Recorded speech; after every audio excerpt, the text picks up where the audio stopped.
Yet, since God is love, and since he does, if I understood other portions of your presentation correctly, he does love even sinners, why would we not? And why would one have to be a fool to desire that, even if one were not a great saint? Because love is not spelled L-U-V. It's spelled capital L-O-V-E. And love is like a volcano. The love of God makes God more formidable, not less.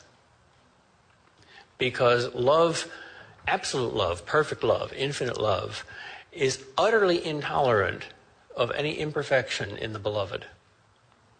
If one of you ladies came up to me and said, Professor, can I have a minute of your time? I want your advice here. I'm losing a lot of money and I don't know how to pay my taxes, so I think I'm going to become a prostitute. You think it's a good idea?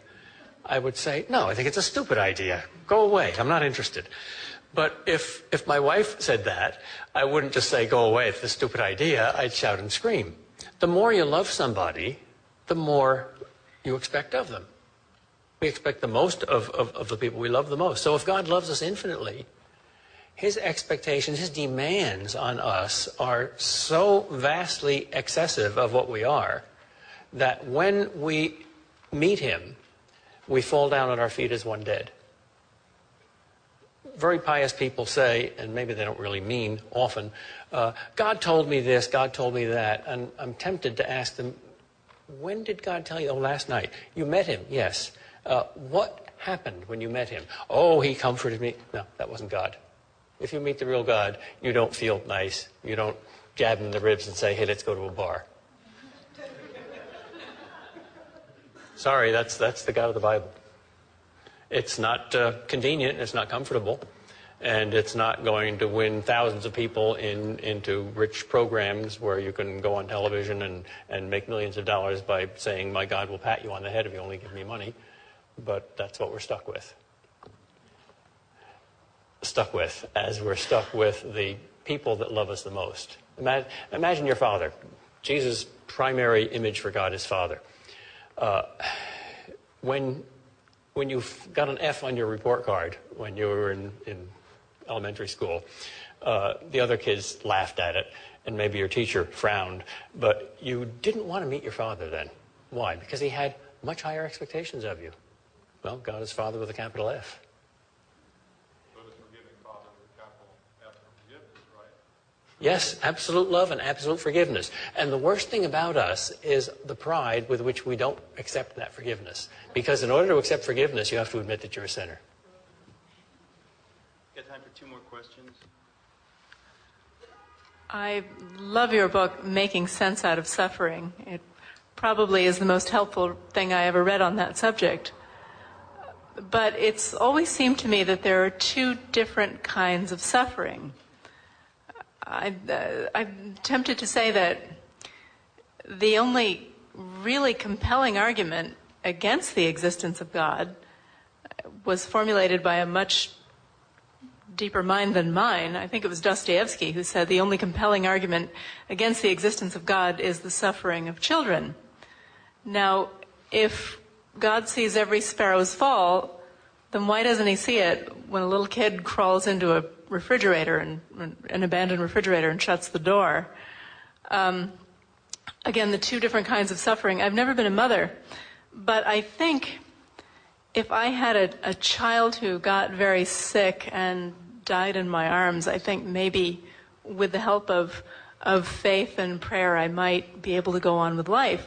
But if I had a child who was kidnapped by a pervert and tortured and buried in a ditch someplace, I don't see myself emerging from that with any kind of faith at all. And that's what I mean by the 2 different kinds of suffering. It seems like there's a kind of suffering that's sad as it is, we can see being redemptive in some way, but there's another kind of suffering that just doesn't make any sense at all. And that's when I'm tempted to believe, well, you know, maybe there isn't any God and it's all just nonsense. Let's think of that horrible situation. You're a mother, you have a beloved child, the child gets tortured, kidnapped, raped. three people here. You, the child's torturer. Where's God?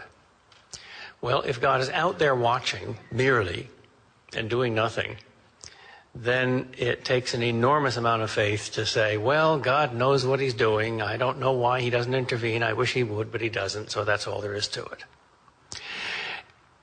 That kind of God, the merely watching God, is almost like the God of the torturer, because the torturer is not treating your child as a human being and not treating you as a human being, but treating the child as an object.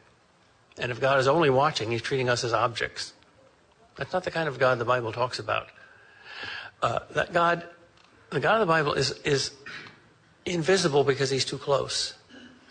First of all, he's in you. He's in your mother's heart. And for a Christian, the final and definitive revelation of who God is like is Jesus Christ. And when Jesus' close friend Lazarus died, what did he do? He wept. Right. So every single human tear is a divine tear. Remember that scene in Mel Gibson's The Passion where the tear falls from heaven? Finally, God is in your child. God is in that innocent victim. Because when he became a human being, he became an innocent victim. Remember that incredibly moving scene in The Passion where Mary, seeing Jesus on the way to the cross, remembers how when he was a little kid, he fell down and she could go up and pick him up. He can't do that now. He falls down onto the cross. She can't pick him up. And she says to him, why do you have to do all this? And he turns to her and says, see, Mother, I make all things new. That's a funny kind of answer to the problem of evil, but it's the only one that satisfies the heart. And maybe the only answer there is. Yeah. Thank you. Last question.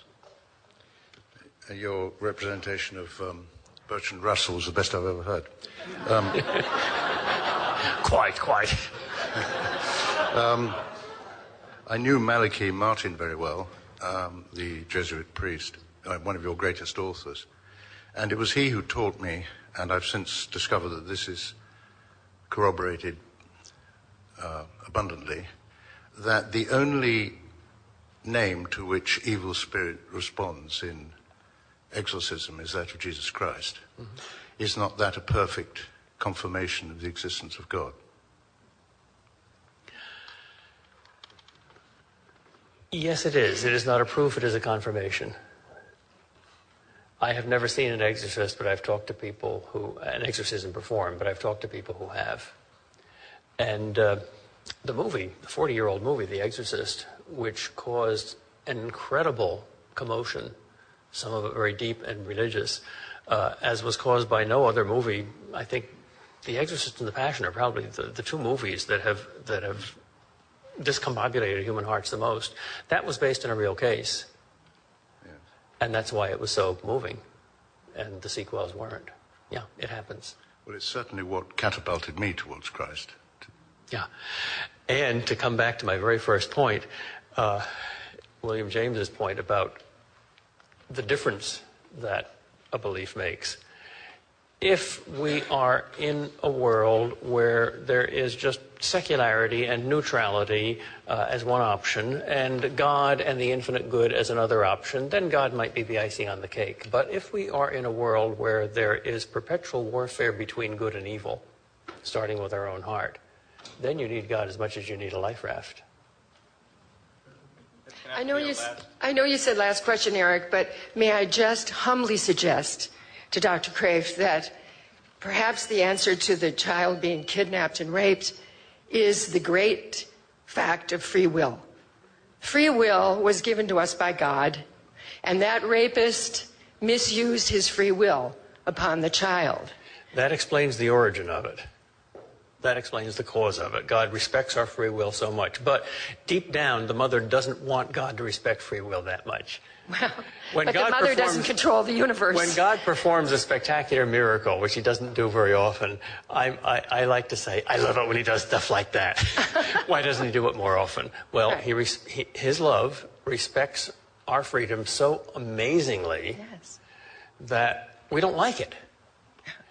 So that's half the answer. The other half is not just what he didn't do, namely turn us into robots and perform frontal lobotomies before people got bad thoughts. But what he did do, see the movie or read the book.